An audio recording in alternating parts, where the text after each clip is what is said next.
जी दोस्तों, आप देख रहे हैं जी सियालकोटी पिजन लवर में आपका दोस्त आपका भाई मौसर रहमान।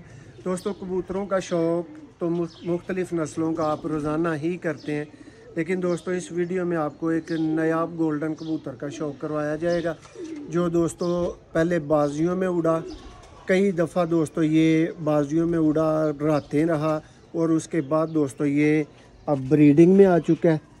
ये इसका जनाब आई क्लोज़अप है, ये चेक करें दोस्तों।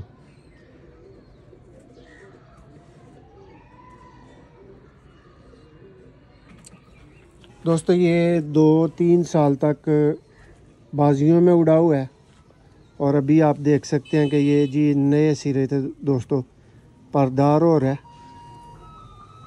ये मेरे एक बड़े ख़ास वीर की ख्वाहिश थी, तो दोस्तों उनके कहने पे इसका शौक़ करवाया जा रहा है।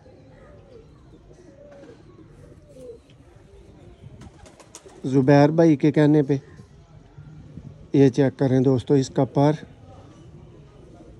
ये होते हैं दोस्तों शाम बैठे हुए कबूतर, और इनके अंदर क्या अक्ल होती है, क्या तरीक़ाकार होता है, क्या फुर्ती होती है, ये सब आप देख सकते हैं दोस्तों। इसको दोस्तों आप 2 घंटे भी यहाँ पकड़ेंगे तो ये इसी तरह से ही वाइब्रेट कर सकता है और करेगा। ये दोस्तों इसकी टेल वो भी बिल्कुल नई आ रही है, और ये दोस्तों इसका पंजा है। और दोस्तों ने जी अपनी कीमती तरीन राय दोस्तों इस कबूतर के मतलब ज़रूर देनी है कि जी इसका शौक़ करके आप भाइयों को कैसा लगा।